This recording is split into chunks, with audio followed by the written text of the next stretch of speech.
Again, before we get started, I like really good books, and one I discovered just came out this year. I mean, one of my favorite Nobel Prize years was 2 years ago when the whole business came up of Einstein and Bohr, Niels Bohr. Einstein kept challenging Bohr and with one puzzle after another, and one of them was unresolved.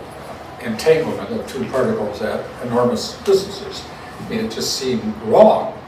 And logically, according to Einstein and most other people, it was. Except that it was a prediction of quantum mechanics. And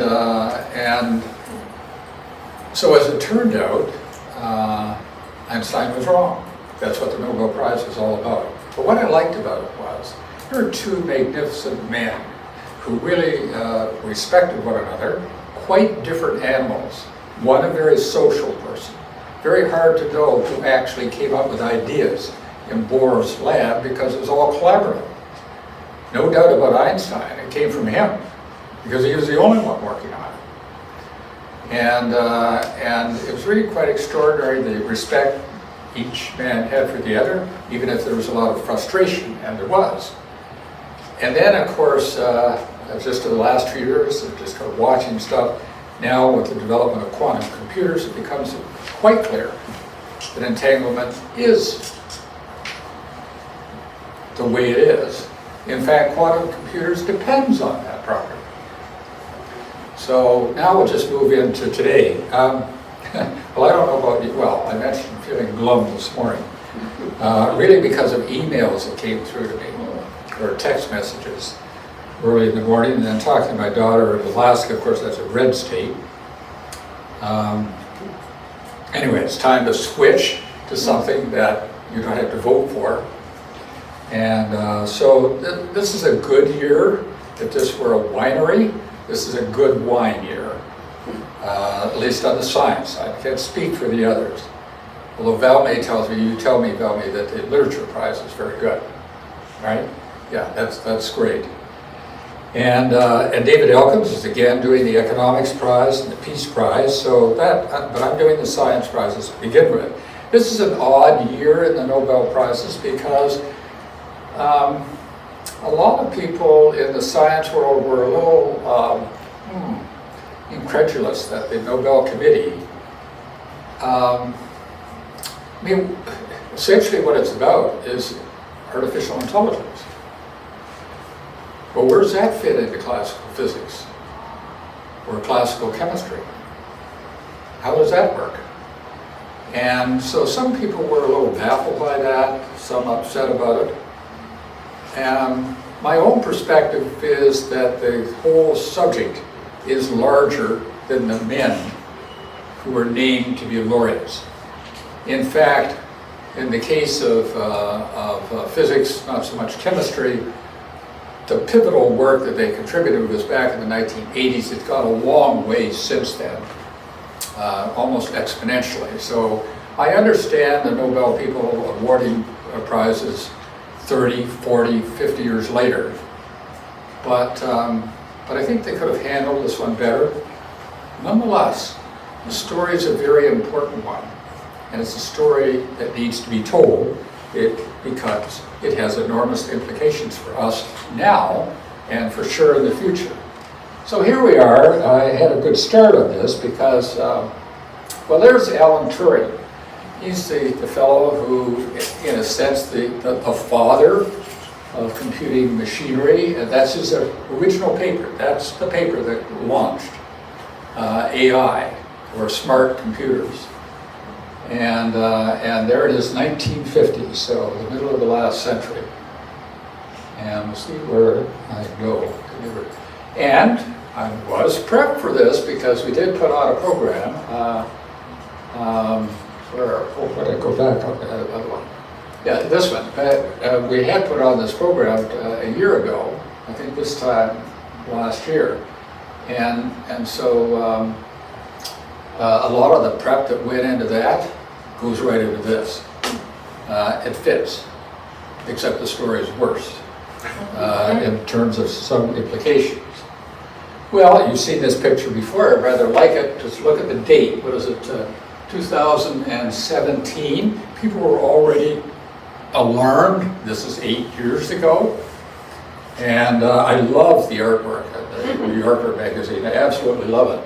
And don't you love the way they thought about it? Because, you know, the poor creature is the human being fed by these. Most of the robots look very humanoid-like. That is, they have a head on top, 2 legs, they're biped, and they have 5 fingers on their hands, and one's carrying a coffee. And even the dog is a smart dog. Well, dogs are smart, but anyway, an AI smart dog. So it's a beautiful picture. The alarm, what set off the alarm then, was AI running storage facilities that no longer needed people. And that's what really got it going. So, well, there's some numbers here. Before I get to the laureates, I want to tell the story a bit and give you some background. This is a ranking of artificial intelligence, the top 100 in the world.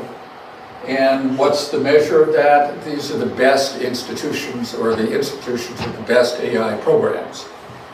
Well, no surprise, we're used to this. The United States is leading. So this is the first of all, well, where's my pointer? I should have my pointer. This is my pointer. Oh, here it is. Good. I can't function without my pointer. Anyway, so the first top 25, 25 to 50, 51 to 75, 76 to 100. Well, look at the US. They've got almost half the thing. That's what we're used to. The Yankees win all the time. And China, Jews are surprised a bit, is down there around 20, but still, let's face it, they were a peasant country in 1950, at the time of the Korean War. They've come a long, long way, and they come fast. There's Europe and the UK. I combine the two as kind of England or UK, and about equal to China. The surprise was the ranking of Canada for me. Ranking of 3. I mean, U of T came in 22nd out of 100, McGill 47th, and UBC 74th. Pretty good when you consider the funding of these.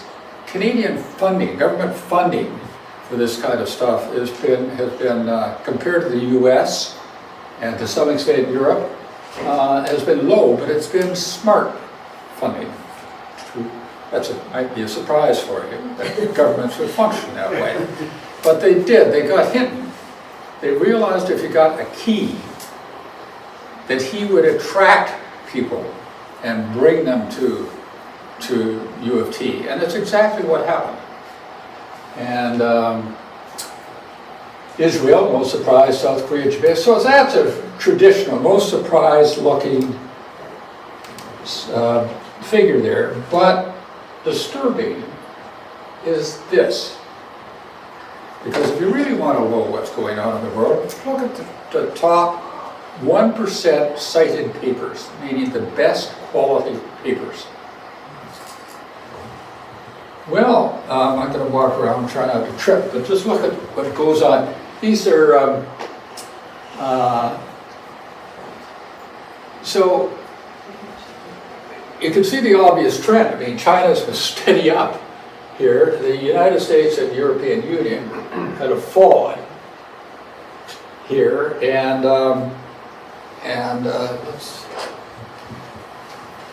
so that's the share of the top. Oh, sorry, didn't want to go there. Let me see, back. Yeah, let's see. Oh well, we'll deal with this. What's interesting here, if you actually look at this in detail, if you were a strategist in your country and thinking about where power comes from in the sciences, it doesn't come from health sciences and biology. It comes from material science, chemistry, engineering, computer science. That's where it comes from. Guess who's leading in all categories? and markedly so. That's a big worry, I think. I mean, healthcare and biology, I mean, that's my background, but let's face it, in the larger world, it's this stuff that counts. So now I'll just move along. Now here's another one.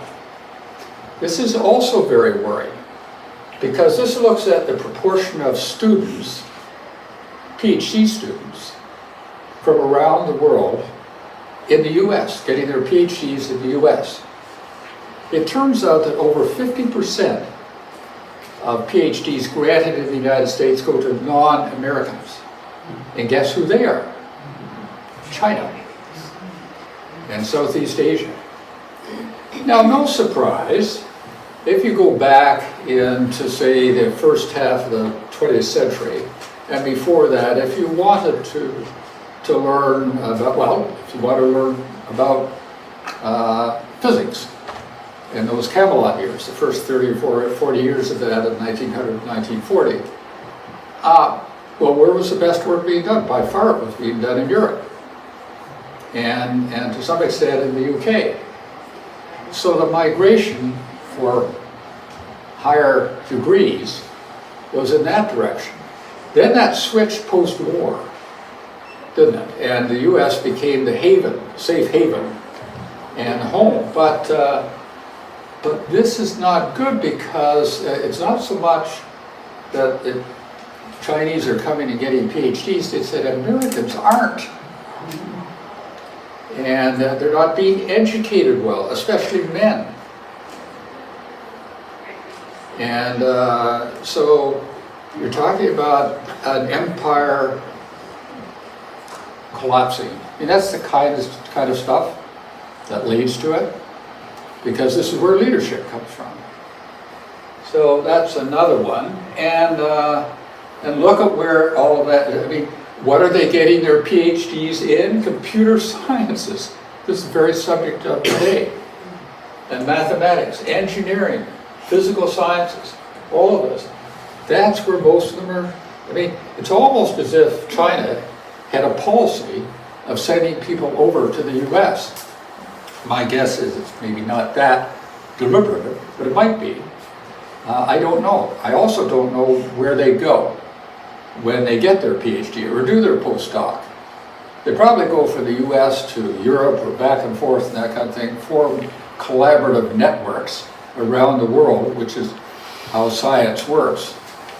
But that also greatly increases the power of science in whatever country is doing that, and China is doing it.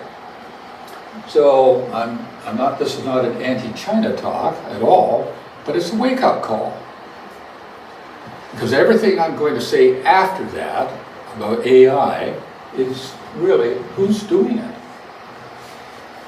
And research funding, well, the United States does quite well, but they're not getting the best bang for their buck, because they're training people, many people, who aren't American, aren't going to stick.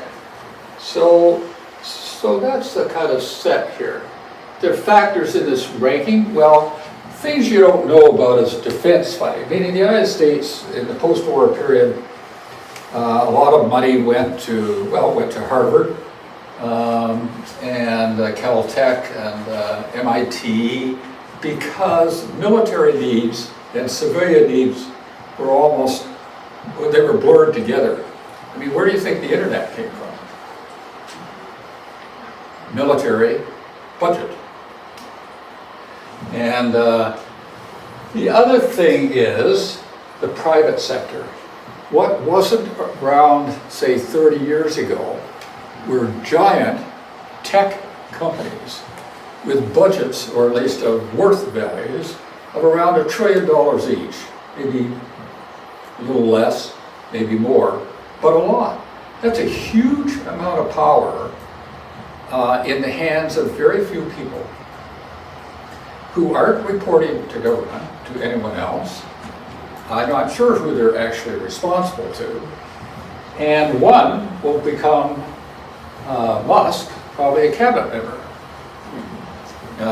for his work, or contribution, I might add. I mentioned this one. Some governments are really quite opaque. You really don't know. India should be a win-win, but they're not. Why is that?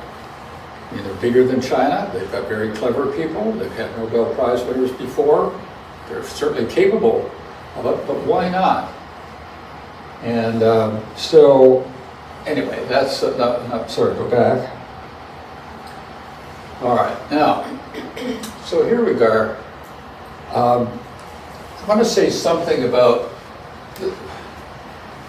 the history of artificial intelligence actually goes back a long time. I mentioned Alan Turing. One of the things you have to realize is that computers and AI are linked very closely. They depend on atomic and subatomic physics. That's what they depend on knowledge of that.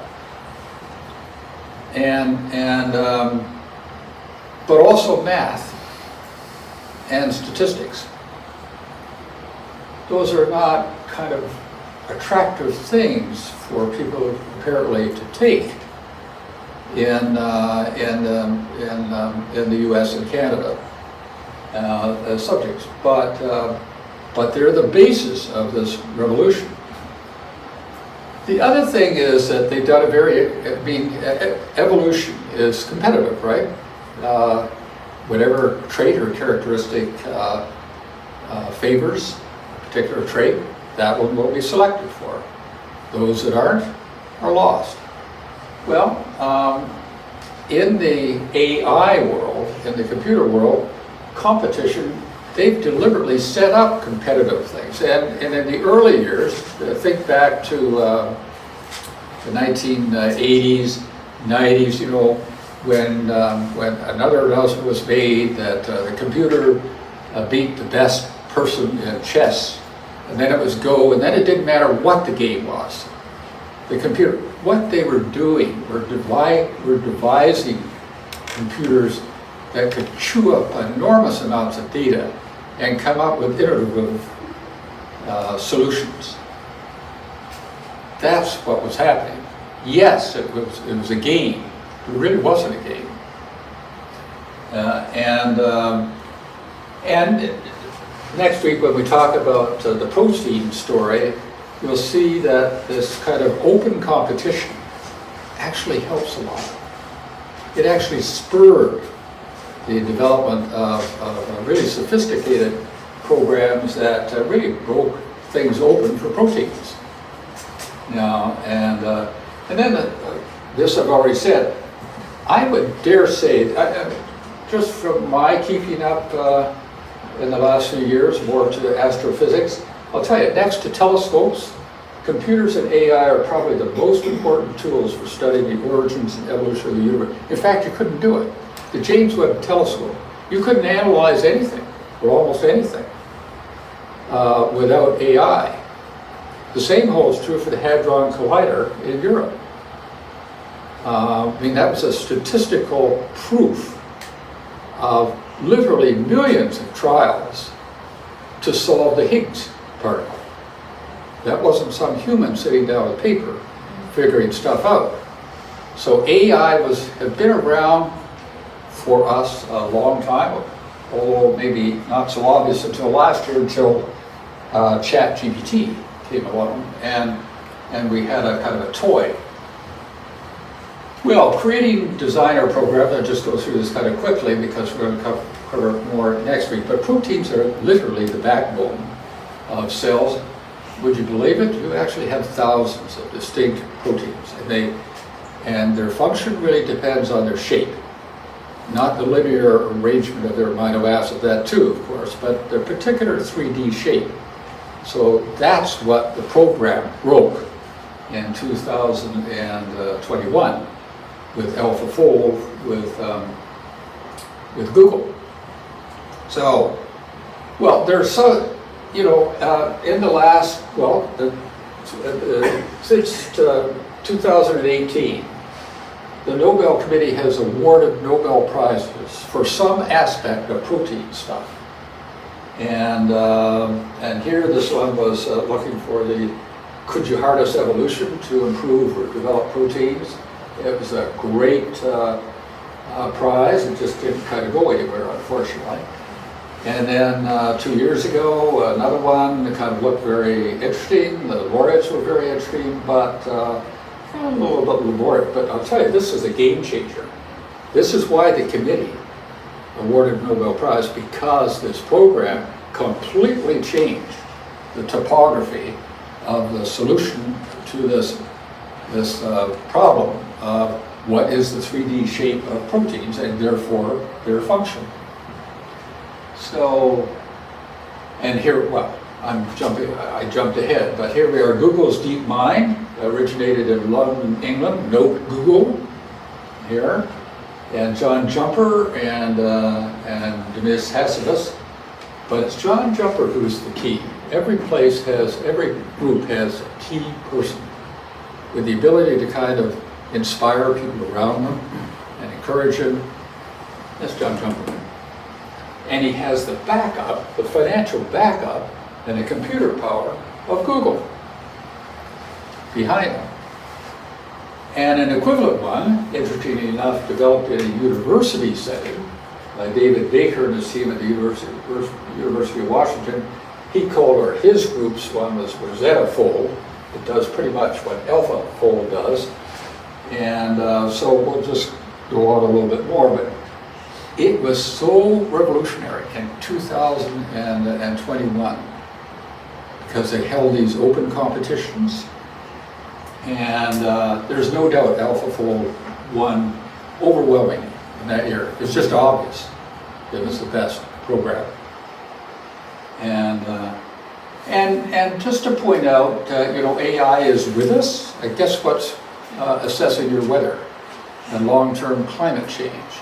There's so much data. There's no way any human sitting down can kind of figure this stuff out. And imaging studies, CT scans, MRI scans, you name the scan. If it can be scanned, AI is doing the interpretation. Now at Harvard and a growing number of places, clinical assessment and management of patients, we'll say a bit about that. Gravitational waves, that was an idea of Albert Einstein, meaning that if you had two stellar bodies that collided, they would create such a shock to space-time that ripples in space-time would spread out just like a stone being thrown into a pond. Very small waves, hard to detect. What do you need to detect it? AI. And same with black holes, galaxies, and stars. There is hardly a telescope adventure that doesn't totally depend on AI. Just remember the launch of the James Webb Telescope and positioning that damn thing 1,000,000 miles out in a stationary place, and then unfolding in a terribly complicated thing. That was all AI. That wasn't some human keying it in somewhere. And financial markets, no, I'm not a finance person, but maybe some of you know more might want to comment on. Large language models, I mean, now it's really quite good interpretation from French to English, several languages, actually quite good.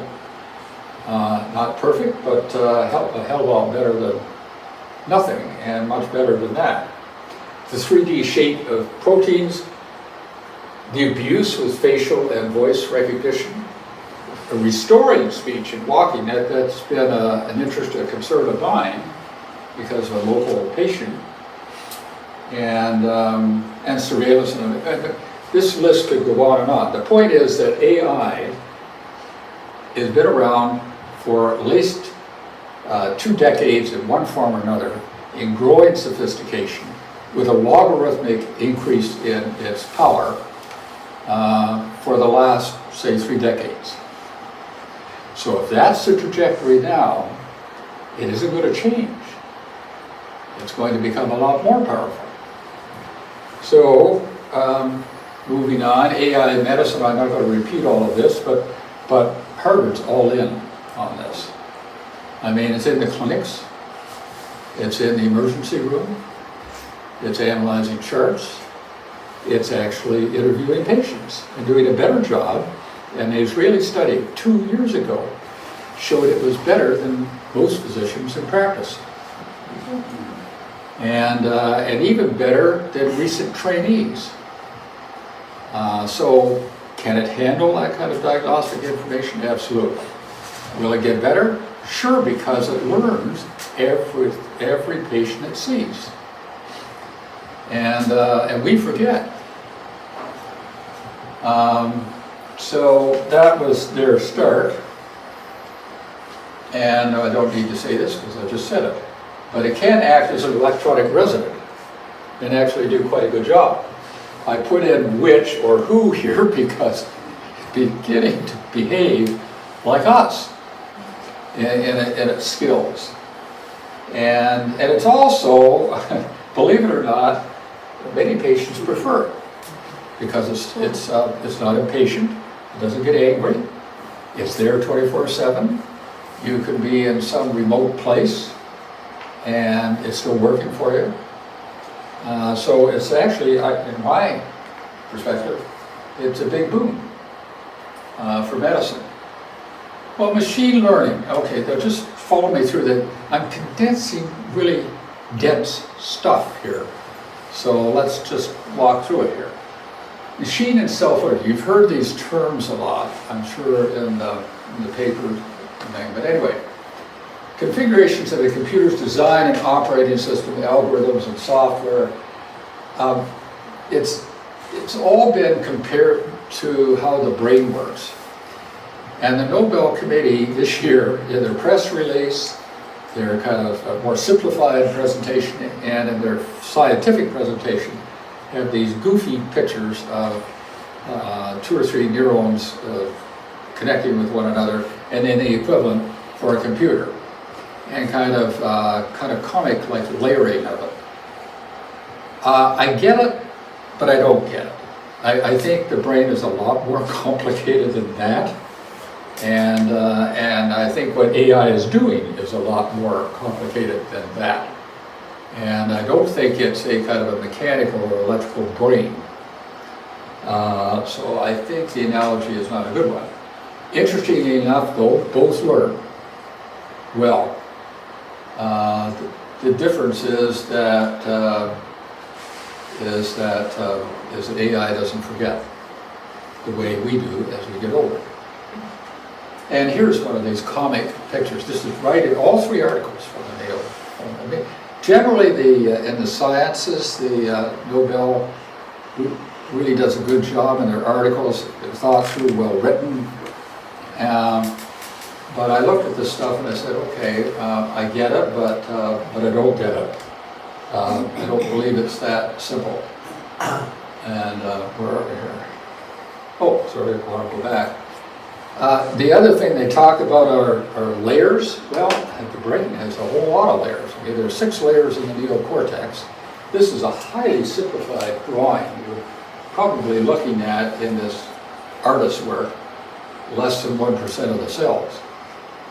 And so cells are arranged in vertical columns, but they're also arranged this way in layers. So it's intersecting layers like this happening. That's what's happening in the neocortex and the cerebellar cortex, and actually in more simplified forms in the brainstem and the spinal cord. It's a really sophisticated system. It really is. So, well, so here's an illustration of the way this works with AI. You run the data through several layers. At each level, it learns something. At each successive level, it learns something, which continues into the next layer and is added to. Well, this is, again, in a comic illustration, what happens here. These are in black and white, or light and dark, images, and over, how many, 1 layer, 2 layers, 3 layers, you've got faces. Well, it's certainly true, it does go through layers, for sure. Well, this brings me to, I'm jumping back to the nervous system, because when we get to the medicine prize, we're going to talk a lot about one of the simplest organisms around, the roundworm, which has won 8 Nobel Prizes. It's a millimeter in length. It's transparent. It has exactly 302 neurons. It has 65 or whatever it is, cells. Because it's transparent, you can see every connection. And the genome can be mapped. It actually has a gut, and it can create eggs, like things, and it has a nervous system of sorts. And then the housefly here, Nature, just last month published the connectome. What's the connectome? Mapping every single cell, nerve fiber, and connection in the brain. Well, there aren't many with C. elegans. But look at the housefly, 140,000 cells, and multiply that times about 5,000, and you get up to the number of connections. Well, my mind boggles at that level. I don't know how to figure that out, but nor do they, and we're up to here. So we're going to, why choose simple organisms like C. elegans? Why 8 laureates for this kind of stuff? Because it's the simplest representative system. And so it works for the simple reason that nature conserves what works. So if it works, if the whole idea of DNA, RNA, microRNA, energy systems, proteins, and various other components of the cell work, they've evolved and they stood the test of time, they're retained. And if an animal has those, and elegans does, so you have this very, very simple model to figure stuff out. Then it becomes much more difficult for the fly. You're probably wondering why I'm showing you all this stuff, except that it's impressive. Here's the fly, a slice through the fly. One thin slice here, big eyes. This is why I brought, where is it now? I think I brought it over here. Why they're trying to figure out, how does the fly escape? He's on the top there. Why can't I get him every time? Well, the fly has a marvelous visual system and a network that can kind of detect any kind of movement or change in shade and several feet away. One thing I learned though when I was windsurfing was, or in boats that had plastic on the thing, if the flies got on the inside of the thing, you could clobber them because they couldn't see you inside. You probably had the same experience, but it can be frustrating. Anyway, so on we go. Well, look at, you don't read all the stuff. It's just to point out in one journal article, one issue, this is a weekly issue, there were over 200 pages on this fly connectome, and 10 times that offline. So that's how much material they're kind of gathering with this kind of thing, and I'm not sure where it's going. Well, look, we know this. Here's the IBM kind of machine. What is it, 1956? I was in grade 12 at Ridley. And I didn't even know about this. But and it only had 5 to 10 megabytes. It's huge. You can imagine the power supply for that kind of thing, with kind of tubes, before silicone chips. And then the supercomputer, the word supercomputer, mid-80s, when the laureates were making their contributions. Okay, so I'm dating them here. It's still pretty chunky, right? And still only 32 gigabytes, and it cost 30 million. and then down to the iPhone. I check out my iPhone, and I don't think I've got a lot more on my iPhone than that 512 gigabytes, but we all know or recognize the limitations sometimes. So going back, well, then I love this one because just look at this. There's a whole story looking at this kid, because the brain is huge relative to the rest of the body. It's sped up, the development of that brain. It reaches its peak in size about, say, 1 or 2 year mark. The neocortex has reached its maximum thickness within 2 to 4 years of conception. And a lot of the wiring's been laid down, but it's kind of like a fresh, hard disk or that kind of thing with fresh programming. It all works. It's beautiful. It's wonderful. And look at that. It's staring out this window. I think you might still need some help at the other end. But there's no end to its security. And then I'm thinking, well, this whole animal, if you like, evolved to live out there. Not in here, surrounded by plastic materials and plastic toys and all that kind of stuff down here, and spend 90% of your time or 95% of your time indoors. So if you're wondering why some autoimmune diseases develop, you're looking at the answer right here, part of it. So anyway, I like that one because I think the brain's really fresh there and working. Well, what about learning? You know this stuff. A lot of the stuff is innate, right? All the way to walking and running. You don't have to teach kids how to do any of that stuff. You just give them a room, let them go. They learn this stuff. Also acquiring language, oral language, 2 languages, maybe even 3, within that first several year window. It's really easy for kids to do that. What is not innate is writing, manual, language, written language.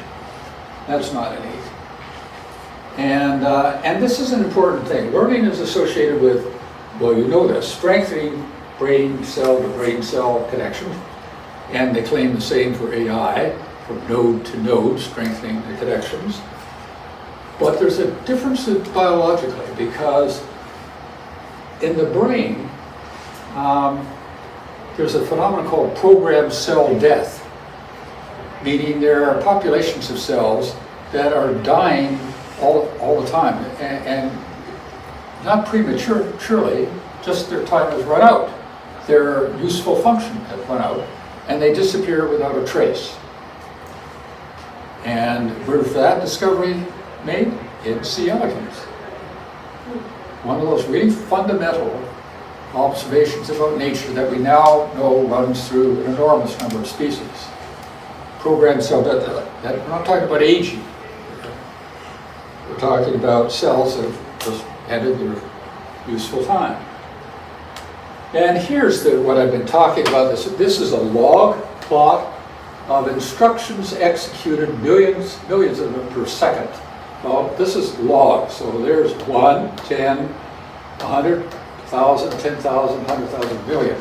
Look at that steep rise from when I was in Oxford to when I moved to London Health Sciences. I kind of get to around in here, then into Boston here, to Boston here, and then back to Canada and to Nobel. But the thing is that this is an exponential increase in speed. And where does that come from? Fast chips and much smaller chips. Okay? So that's an important thing to understand, that you can pack more power into a much smaller space, and which enables AI. What? I don't think it's actually that smart. But I get frustrated with it. Large language models, well, I'm not going to say anything about large language. Deep learning. What do they actually mean by deep learning? more and more layers. And now, one of the secrets to figuring out the protein paradox, or not paradox, but puzzle, was that they run it through the same kind of program 1, 2, 3, 4, 100, 1,000 times. And each time it gets better and better. The picture begins to emerge. That's what's called deep learning. Just repeat the exercise, and it has a capacity to self-learn.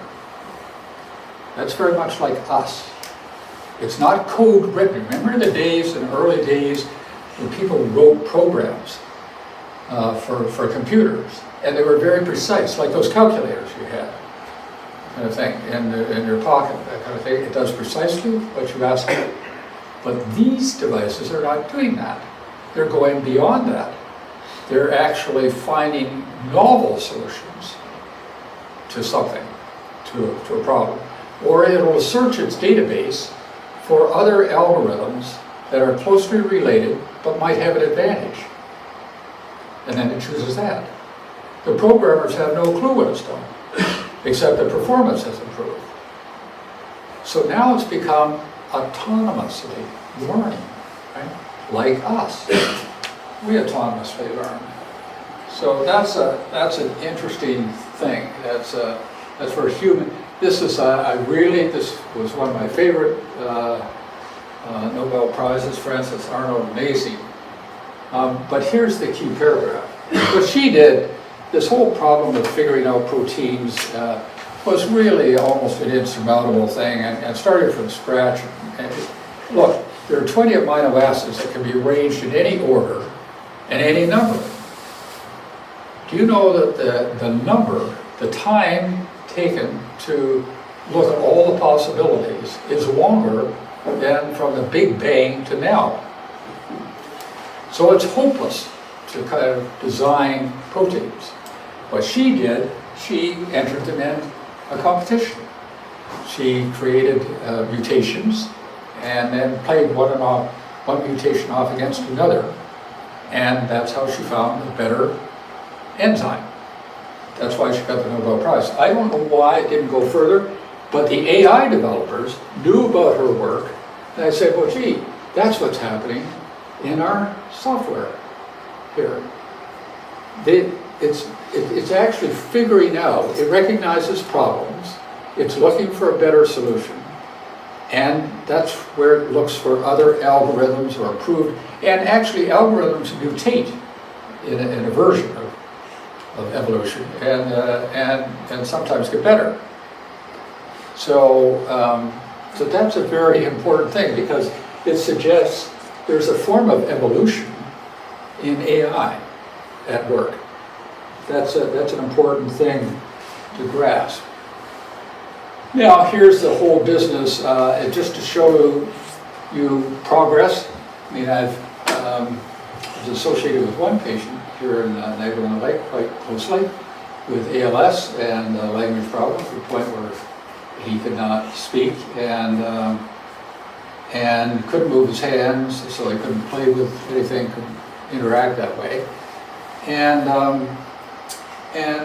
But I was well aware of developments elsewhere, chiefly in the United States, UK to a lesser extent, but in developing things. Well, I can tell you that if you look at a similar thing where they're recorded electrical information over the body of the cortex, which generates speech.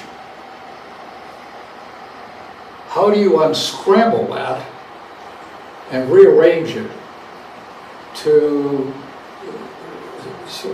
that it turns into words and sentences?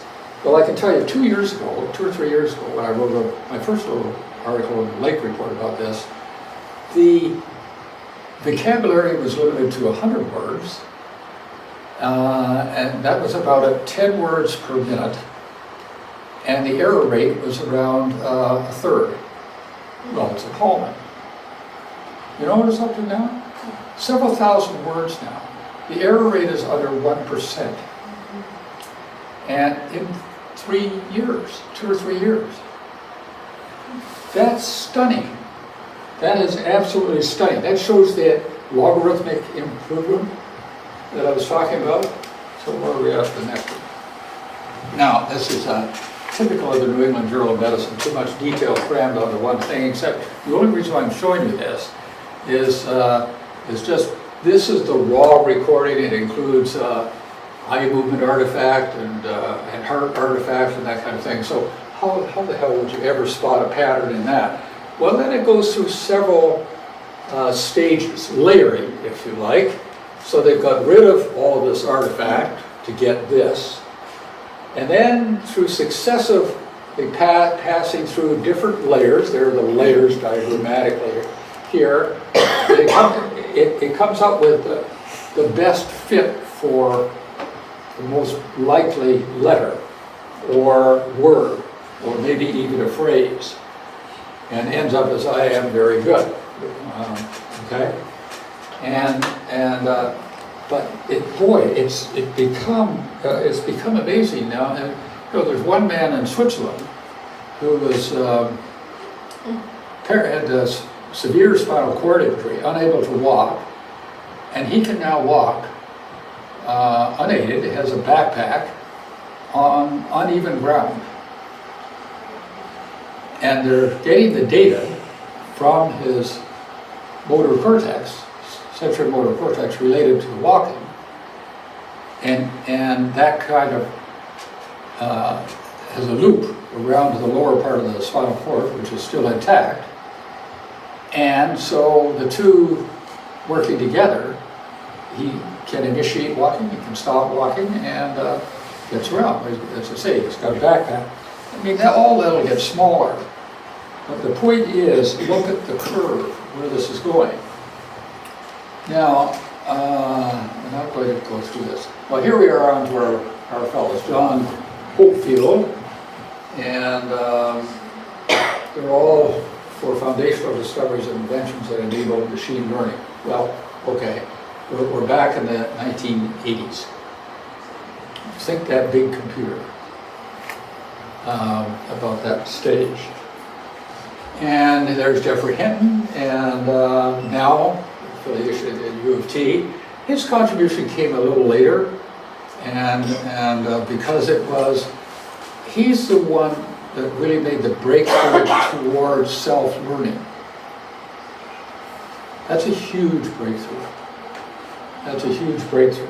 But recognize that that's not going to go anywhere. Where does the power of the computer come from?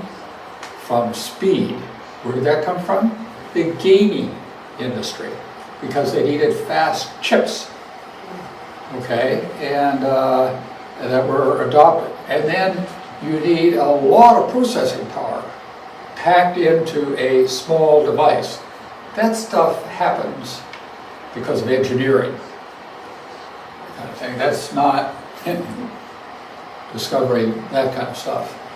But he did recognize, or thought they could develop a self-learning device. So that's what they, in a nutshell, what did they, that would won a Nobel Prize? Well, John Hopefield, this is important, he created an associative memory system. Well, what's an associative memory system? Have you ever noticed sometimes, I sometimes around the post office, and I'm thinking one image right now, and a lady walked out of the grocery store, and she had her back to me, and I knew who it was. Why? I couldn't see her face, hand, or anything like that, just from her posture. And I thought, well, that's, I won't say who. And so the point is, you don't have to have all the information about somebody or something. All you need is a gateway into something, some key feature. And illustrators or portrait artists know this well, because what do they concentrate on most? Whereas 80% of the stuff, it's in the eyes. And AI facial recognition programs concentrated on. That's where most of the data points are coming from, the eyes. Who pays any attention to the ears? And so So some part of the images is more important than other parts, and in recognizing that, you can save time. So that was his contribution. And as I point out here, developing these kind of better algorithms. That's what ones that could solve problems. Now I like this one, except I don't believe the first sentence. So Hinton's response to winning a Nobel Prize, speaking by telephone, he said that learning he'd won the Nobel Prize was a bolt from the blue. Really? This had been predicted for at least a decade, and he'd won several quite famous prizes before that in the run-up to it, which is what often happens with Nobel Prizes in science. There clearly was a record. This is the alarming thing. And you've probably heard this just from the press, but he added that advances in machine learning will have a huge influence. It will be comparable with the Industrial Revolution, but instead of exceeding people in physical strength, it's going to exceed people in intellectual ability. Wow. That is a serious claim. And it gets at this whole business. I mean, humans aren't kind of going anywhere. Our evolution has been slow, 6 to 7 million years, and to get where we are. This has all happened in 60 years. And furthermore, this is exponential. So, are there limits to human intelligence? Well, I've told you this before. Stephen Weinberg, I was sad to hear he died a year ago, a particle physicist, but he said, and I'm sure he was right, that there is a limit to human intelligence, and hence the nature of questions that can be answered by humans. Well, true? No. AI extends those limits in physics and chemistry, but also the Hadron Collider in Switzerland, I mentioned that half an hour ago. They couldn't have got any of those calculations without AI and proven the Higgs particle existed. No human did that. No human wrote that hardware. And then this, what about hybrids? Well, that man, the speech and then the paralysis of his legs, those are hybrid systems. And so that's probably on the way. Sentience, I know Jane and I have talked about this before. The Star Trek and the Next Generation famously had one episode to talk about this because there was a highly intelligent member of the crew, an officer who was very bright called Data. And he was challenged by others to say, well, he's a robot. He's not sentient, and therefore I can disassemble him and look inside him. And the court case is held. And fortunately, Data got off the hook. But I would think my own sense is that yes, sentience is in the future, some version of it. Don't expect it to be us. So this just putting all of this stuff together as of now. Several million years for us, 70 years for them, trillions of nodes versus 100 billion cells, self-learning, and evolution is rapid and exponential. That's the thing that really, I mean, just look at what's happened in the last 10, 15 years. That's a big deal. Now, I'm going to change subject because this is your treat for the day. And because somebody told me, not good, but anyway, this lady, Ms. Bushgrave, did I pronounce that right, Rita? Probably not. Anyway, produces astonishing effects of scintillating color, weight, transparency, and texture. It was her obit in the New York Times. And to go on about this, I'm praising the obit here to say that she was a well-known interior textile designer living in Brussels. She collaborated with our Rita Brown, a Canadian costume designer who she met on several trips, I guess, to New York. And it was an amazing collaboration because the two created a collection of almost over 80 dresses and life size from paper. And Rita, they call you Ms. in this article, you fashioned the garments and she did the painting. So it was a perfect team. And they hit the road. And they hit some pretty high profile places and did really, really well. And so it's been it was a very close friendship between the two women, and now Rita's gone on with this book. I guess you received the 3rd chapter on your way to 9 chapters. 9 chapters, yeah. It's a beautiful, beautiful book, and so much effort. The editor's doing such a great job, but editors can only do so much. They need a really good book, and you've got a really good book. So I thought it was time that Nobel woke up, that they had some real talent in the town, and that's Rita Brown. So Rita, would you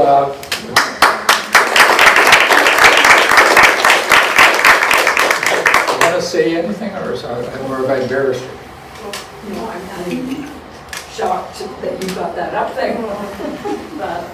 But let me, as you talk, I'm just going to go through, because this is the king of Belgium, right?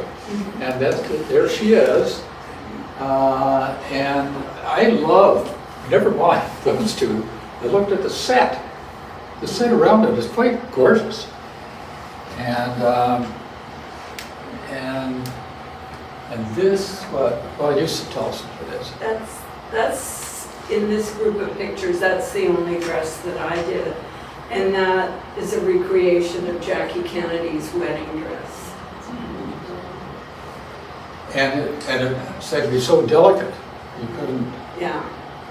Wow, amazing. And then when I think it measured something like 353 inches around the hem. Wow. Wow.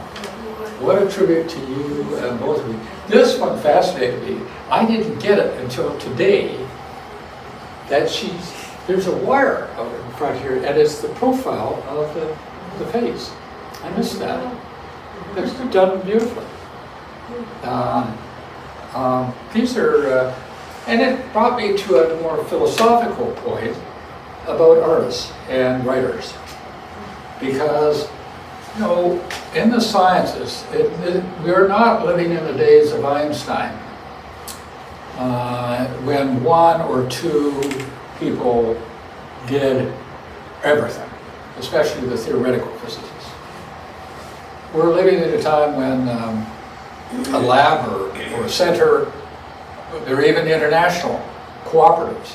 That's certainly true for gravitational waves. And so it's a large cooperative, but writing a book is a very personal, individual thing. I'm not talking about textbooks or I'm talking about, well, literature as Valmai reviews it every year. That's a work of art by an individual. No other individual could write that book. And that can't be said for probably many of the laureates. I'm not detracting from them.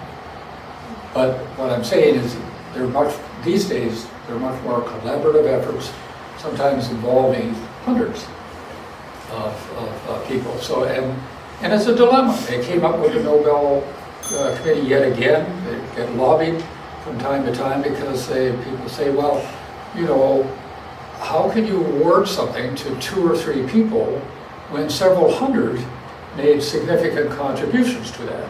Their response to that is, how can, there's no, for the public, it's very hard to identify with several hundred people.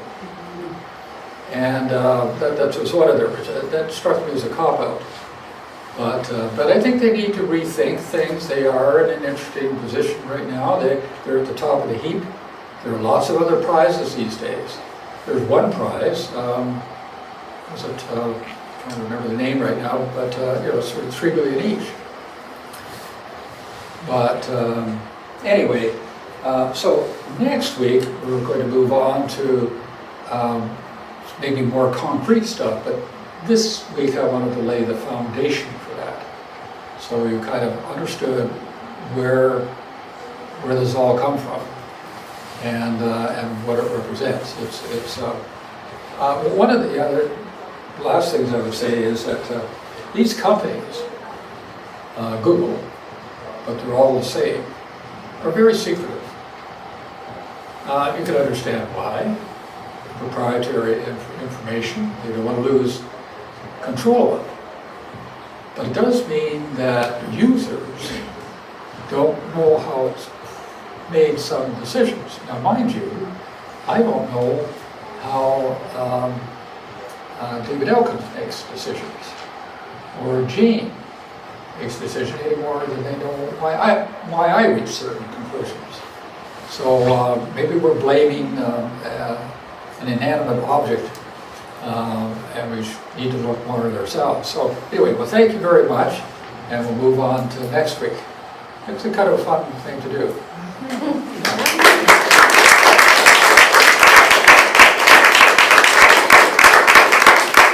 Definitely wanted to pinpoint Rita. Yeah. Okay, any questions or thoughts? Yeah. I actually had I had a very primitive medical AI. I had been bitten twice in the spring. I went into the, not the emergency, the walk-in clinic, and the doctor took a look and he says, give me 3 or 4 minutes, I'm going on AI. And it all spewed out.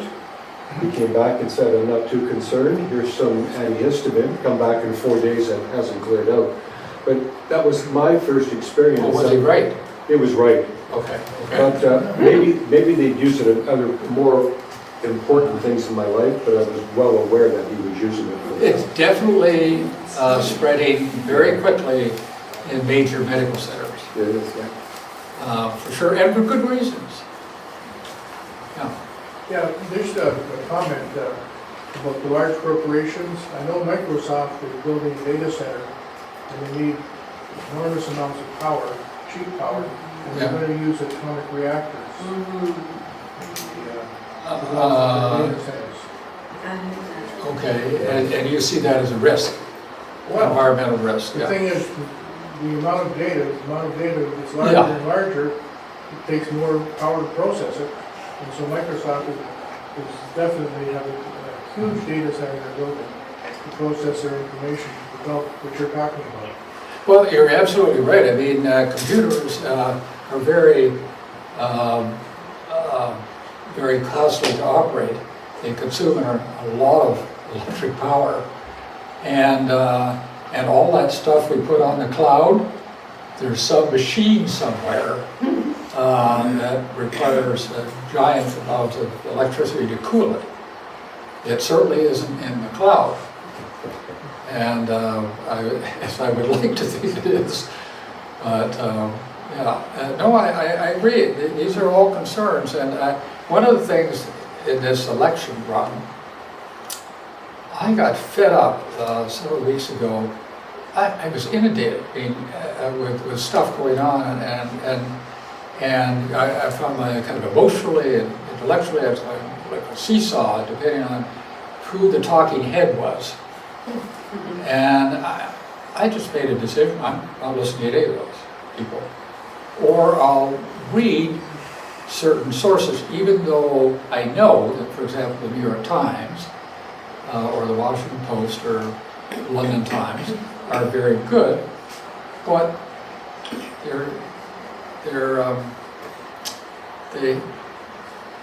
they have their own views. And this really came home to me when I started occasionally to get the Wall Street Journal. Wow, What a difference that was. Reading Wall Street Journal and the New York Times back to back. And I realized, okay, these people are telling stories. They're not necessarily telling me truth or that they know truth. So I just cut that out, and last night I didn't watch any of the stuff. I wanted to be ready for you guys. So anything else? Yes, Jane. Oh, I just thought people might be interested. A few months ago, speaking of the New York Times, I saw that there was sort of a competition, if you will, between, probably it was Chat for GPT. Oh, ChatGPT. And a well-known fiction writer, and they gave them both the same task, and then the readership was asked to discern which was generated by AI and which by this, well-known professional writer. And I found that, yes, I could discern which one was and which one wasn't, and then the question was really why I could discern, And there's a certain sensibility and quirkiness that even though the AI was also trying to go for, because they were asked to write in the vein of, that there was still something about the sensibility that struck me as a little bit more sterile in the one than the other. But how to really understand why I could discern that is, of course, from all of the reading I've done in my life, even though I had not read that one person.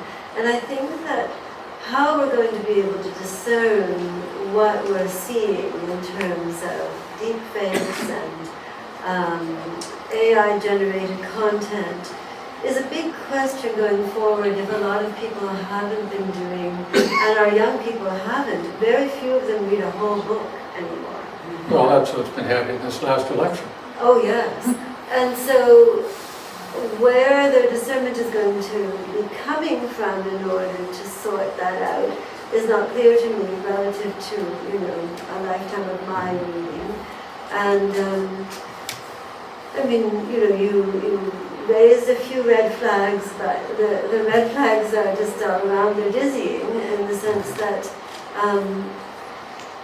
you say that, maybe they can't get at the truth in either of those kinds of publications, but there are some shared facts that can be interpreted differently. But when the facts themselves are being manufactured in ways that look contextually true, it's a rough ride for a civil society that is supposed to be informed in at least a democracy.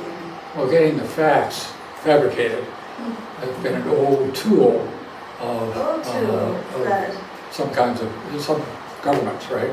Going back a long time. A long time. And But deliberately doing so. now they have this new tool at their disposal. Yeah, well, I think these days I'm swamped with unnecessary information that I'm not interested in. I kind of figure I'm not saying my time is any more valuable than anyone else. But for me, it's more valuable doing certain things than other things. And I found the media kind of stuff through this long election run, running right back, it just ate time up. And it's very engaging, and you get hooked on this stuff. And imagine, just think about all the polls that were done. And it's all hyped. So I decided not to pay any attention to that. Now, I voted. And that's my singular contribution. Anyway, that's my take on public media now. It's dangerous. It's dangerous for young people. I think because they're absolutely, walk down the main street and just like that cartoon on the front page of the New Yorker, a third of people have got this thing, their phone on, or this unnerving business of talking You know, they got the thing in the ear and they're talking away. Who the hell are you talking to? Yeah.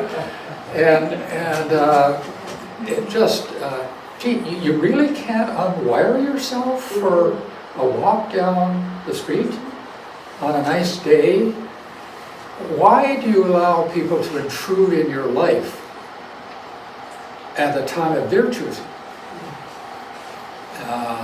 So anyway, that's where I've evolved to. All right, so anything else? So next week we take on protein stuff. It's a more concrete thing.